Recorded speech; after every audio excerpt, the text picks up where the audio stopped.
అందరికీ నూతన సంవత్సర శుభాకాంక్షలు. మీకు తెలిసిందే, పౌరి స్వచ్ఛంద సేవా సొసైటీ అనేది మనం స్థాపించినప్పటి నుంచి మీ మధ్య కేక్ కటింగ్ ప్రోగ్రామ్ అనేది జరుపుకుంటూ ఉన్నాము.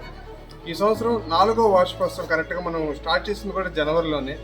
సహకరిస్తున్నటువంటి పౌరి స్వచ్ఛంద సేవా సొసైటీ సభ్యులకు ఈ సందర్భంగా ప్రత్యేకంగా కృతజ్ఞతలు తెలియజేసుకుంటూ వాళ్ళందరికీ కూడా హ్యాపీ న్యూ ఇయర్ తెలియజేసుకుంటూ